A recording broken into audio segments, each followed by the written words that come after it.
नमस्कार दोस्तों, स्वागत है आप सभी का संकल्प स्टडी पॉइंट उत्तराखंड में। तो दोस्तों आज हम देखेंगे हिंदी से। दोस्तों आज का हमारा प्रैक्टिस सेट रहेगा 24।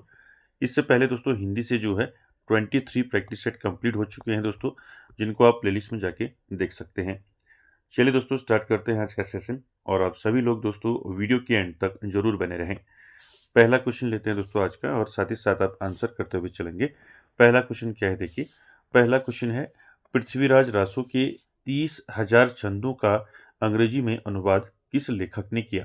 आपको बताना है पृथ्वीराज रासो के 30,000 छंदों का अंग्रेजी में अनुवाद किस लेखक ने किया। ऑप्शन देखिए, doctor Buhler, colonel James Tod, Shyam Sundar Das, या फिर डॉक्टर सुनीति चटर्जी। तो क्या हो जाएगा दोस्तों right answer question number first का। पृथ्वीराज रासो की 30,000 छंदों का अंग्रेजी में अनुवाद किस लेखक ने किया। तो फर्स्ट का राइट आंसर हो जाएगा कर्नल जेम्स टॉड।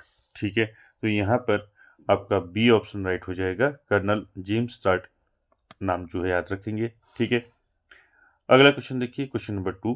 आदिकाल में खड़ी बोली, ब्रजभाषा, अरबी फारसी में रचना करने वाले एकमात्र कवि कौन है। आपको बताना है आदिकाल में ऐसे कौन से कवि हैं, ठीक है, जिनने खड़ी बोली, ब्रजभाषा और अरबी फारसी में रचनाएं की। ऑप्शन देखिए, सरहपा, विद्यापति, अमीर खुसरो, या फिर इनमें से कोई नहीं। तो क्या हो जाएगा इसका राइट आंसर क्वेश्चन नंबर 2 का। आदिकाल में खड़ी बोली, ब्रजभाषा, अरबी फारसी में रचना करने वाला एकमात्र कवि कौन है। तो राइट आंसर हो जाएगा दोस्तों अमीर खुसरो। ठीक है, तो यहाँ पर सी ऑप्शन राइट हो जाएगा, अमीर खुसरो। अमीर खुसरो आप जानती हैं दोस्तों, अमीर खुसरो ये महान फारसी कवि, इतिहासकार और विद्वान रहे हैं। और अमीर खुसरो को क्या कहा जाता है, अमीर खुसरो को कहा जाता है तूतीय हिंद, यानी कि भारत का तोता कहा जाता है अमीर खुसरो को। ठीक है, चलिए आगे चलते हैं क्वेश्चन नंबर 3 में। 3 का आंसर करेंगे। चलिए क्वेश्चन नंबर 3 का आंसर करेंगे।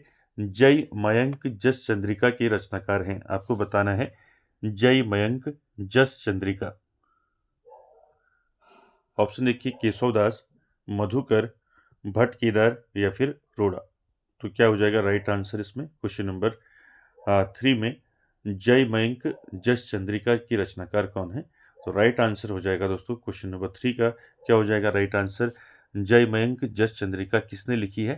तो राइट आंसर हो जाएगा दोस्तों मधुकर। ठीक है, तो यहाँ पर बी ऑप्शन राइट हो जाएगा क्वेश्चन नंबर 3 का। आगे चलते हैं दोस्तों क्वेश्चन नंबर 4 में। 4 का आंसर करेंगे। 4 क्या है देखिए, क्वेश्चन नंबर 4 है, रणमल्ल छंद रचना किसकी है। आपको बताना है रणमल्ल छंद जो ये रचना है दोस्तों ये किसकी है। श्रीधर की है, नागार्जुन की है, सरहपा की है, या फिर देवसेन की है। राइट आंसर क्या हो जाएगा, रणमल्ल छंद किसकी रचना है। तो राइट आंसर क्या हो जाएगा बताइए, क्वेश्चन नंबर 4 का क्या हो जाएगा, रणमल छंद किसकी रचना है। तो 4 का दोस्तों राइट आंसर हो जाएगा श्रीधर। ठीक है, तो ए ऑप्शन राइट हो जाएगा, श्रीधर की रचना है दोस्तों रणमल छंद। ठीक है, चलिए अगला क्वेश्चन देखते हैं, क्वेश्चन नंबर 5। क्वेश्चन नंबर 5 का आंसर करेंगे। संस्कृत प्राकृत काव्य कुमारपाल प्रतिबोध की रचनाकार कौन है। आपको बताना है कुमारपाल प्रतिबोध की रचनाकार कौन है। ऑप्शन देखिए, हेमचंद्र, सोमप्रभ सूरी, जैनक, या फिर इनमें से कोई नहीं। क्या हो जाएगा इसका राइट आंसर, संस्कृत प्राकृत काव्य कुमारपाल प्रतिबोध के रचनाकार कौन है। तो कुमारपाल प्रतिबोध के रचनाकार बताना है 5 में। तो राइट आंसर क्या हो जाएगा 5 का, सोमप्रभ सूरी। ठीक है, बी ऑप्शन राइट हो जाएगा, कुमारपाल प्रतिबोध के रचनाकार कौन है, सोमप्रभ सूरी है। ठीक है, याद रखेंगे, बी ऑप्शन राइट हो जाएगा। अगला क्वेश्चन देखते हैं, क्वेश्चन नंबर 6। क्वेश्चन नंबर 6 का आंसर करेंगे। नारियों के प्रति निंदा और उपेक्षा भाव किस साहित्य में मिलता है। आपको बताना है नारियों के प्रति निंदा और उपेक्षा भाव जो है किस साहित्य में हमें देखने को मिलता है। ऑप्शन देखिए, सिद्ध साहित्य, रासो साहित्य, नाथ साहित्य, या फिर जैन साहित्य। क्या हो जाएगा राइट आंसर क्वेश्चन नंबर 6 का, बताइए। नारियों के प्रति निंदा और उपेक्षा भाव किस साहित्य में मिलता है। तो राइट आंसर हो जाएगा दोस्तों, नाथ साहित्य में मिलता है। ठीक है, तो यहाँ पर सी ऑप्शन राइट हो जाएगा, नाथ साहित्य में मिलता है नारियों के प्रति निंदा और उपेक्षा भाव। ठीक है, चलिए अगला क्वेश्चन देखते हैं, क्वेश्चन नंबर 7, इसका आंसर करेंगे। क्वेश्चन नंबर 7 क्या है देखिए, भक्ति का सर्वप्रथम उल्लेख किस ग्रंथ में मिलता है? आपको बताना है भक्ति का सर्वप्रथम उल्लेख जो है किस ग्रंथ में मिलता है। ऑप्शन देखिए रामायण, दूसरा देखिए श्वेतर उपनिषद, तीसरा देखिए कौस्तुकी ब्राह्मण, या फिर इनमें से कोई नहीं। क्या हो जाएगा राइट आंसर? क्वेश्चन नंबर 7 का आपको बताना है भक्ति का सर्वप्रथम उल्लेख किस ग्रंथ में हमें देखने को मिलता है। तो राइट आंसर क्या हो जाएगा दोस्तों क्वेश्चन नंबर 7 का, बताइए। तो 7 का दोस्तों राइट आंसर क्या हो जाएगा? भक्ति का सर्वप्रथम उल्लेख हमें मिलता है दोस्तों, कहाँ मिलता है? श्वेतर उपनिषद में मिलता है। ठीक है, तो यहाँ पर आपका जो है बी ऑप्शन राइट हो जाएगा। श्वेतर उपनिषद में मिलता है भक्ति का सर्वप्रथम उल्लेख। ठीक है, चलिए आगे चलते हैं क्वेश्चन नंबर 8 में। क्वेश्चन नंबर 8 का आंसर करेंगे। चलिए क्वेश्चन नंबर 8 क्या है? सगुण भक्ति का मूल कहाँ माना जाता है? आपको बताना है सगुण भक्ति का मूल कहाँ माना जाता है। उत्तरी भारत, पूर्वी भारत, पश्चिमी भारत, या फिर दक्षिणी भारत। क्या हो जाएगा राइट आंसर इसमें क्वेश्चन नंबर 8 में? सगुण भक्ति का मूल कहाँ माना जाता है? तो मूल माना जाता है सगुण भक्ति का दक्षिण भारत। ठीक है, तो यहाँ पर डी ऑप्शन राइट हो जाएगा क्वेश्चन नंबर 8 का। ठीक है, चलिए अगला क्वेश्चन देखिए, क्वेश्चन नंबर 9 का आंसर करिए। क्या हो जाएगा 9 का आंसर बताइए। मोह मुदकर के रचनाकार बताना है। ठीक है, मोह मुदकर, ठीक है, इसके रचनाकार कौन है? गोरखनाथ, नाभादास, नंददास, या फिर शंकराचार्य। क्या हो जाएगा राइट आंसर क्वेश्चन नंबर 9 का? मोह मुदकर के रचनाकार कौन है?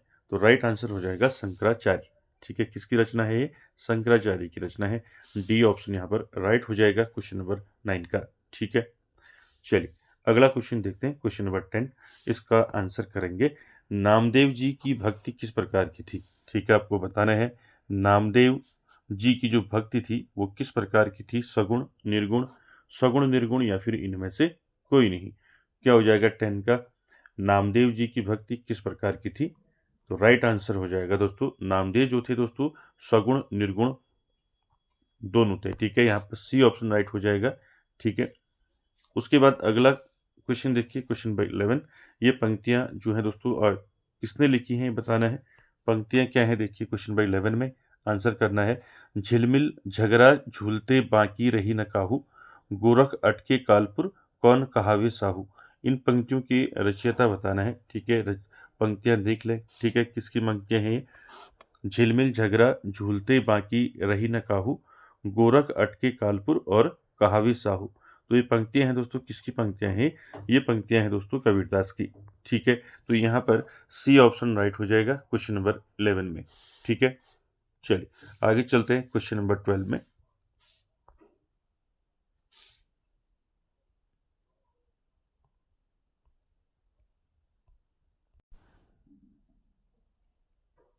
चलिए क्वेश्चन नंबर 12 का आंसर करेंगे। क्वेश्चन नंबर 12 है, श्री संप्रदाय के प्रवर्तक कौन माने जाते हैं?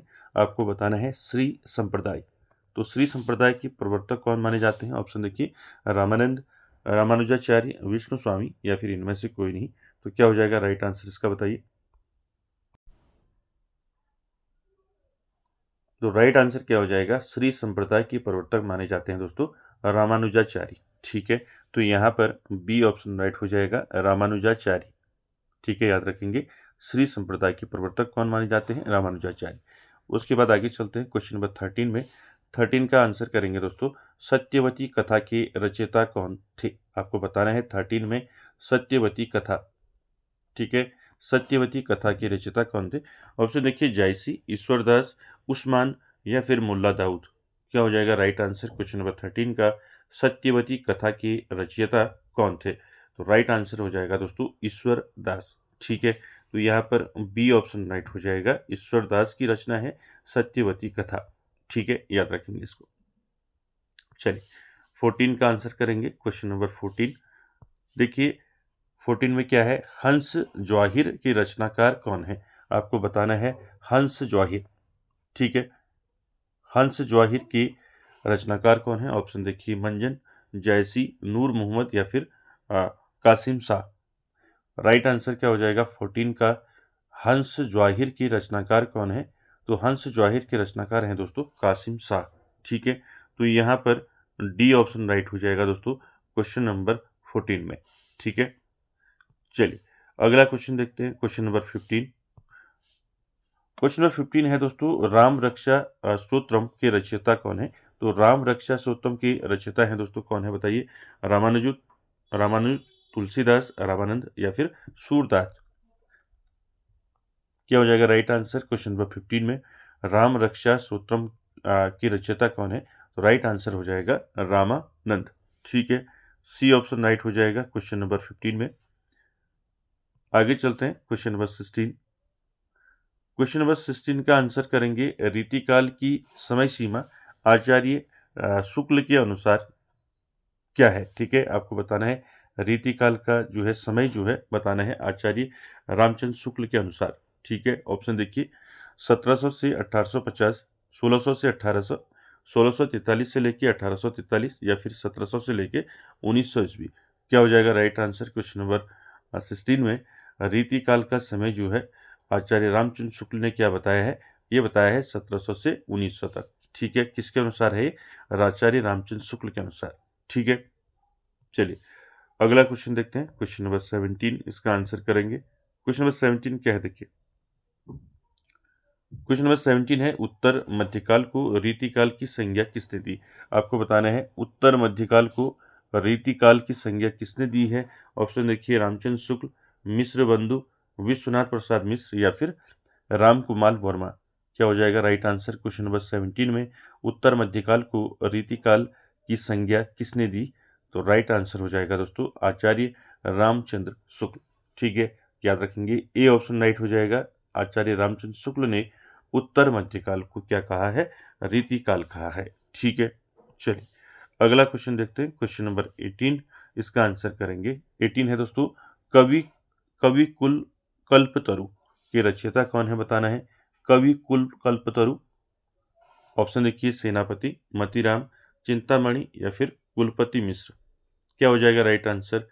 कवि कुल कल्पतरु ये किसकी रचना है दोस्तों? ये रचना है, किसकी रचना है बताइए? कवि कुल कल्पतरु, तो ये रचना है चिंतामणि की। ठीक है, तो यहाँ पर सी ऑप्शन राइट हो जाएगा। किसकी रचना है?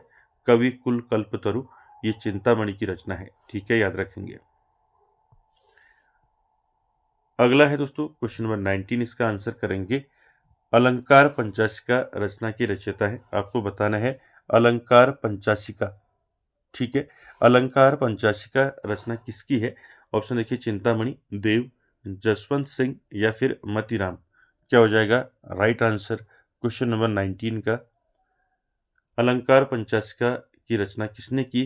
तो दोस्तों आपको मैंने बताया था ये किसने की? मतीराम। ठीक है, तो डी ऑप्शन यहाँ पर राइट हो जाएगा दोस्तों क्वेश्चन नंबर 19 का।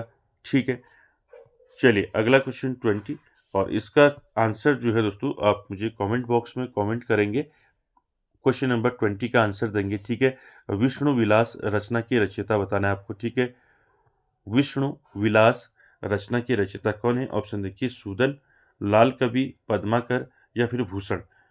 तो इस क्वेश्चन का आंसर दोस्तों क्वेश्चन नंबर 20 का आंसर आपने कमेंट बॉक्स में देना है। ठीक है, तो आज के सेशन में दोस्तों हमने 20 क्वेश्चन देखे। आई होप आप सभी को अच्छे लगे होंगे और वीडियो को एंड तक देखने के लिए थैंक यू वेरी मच।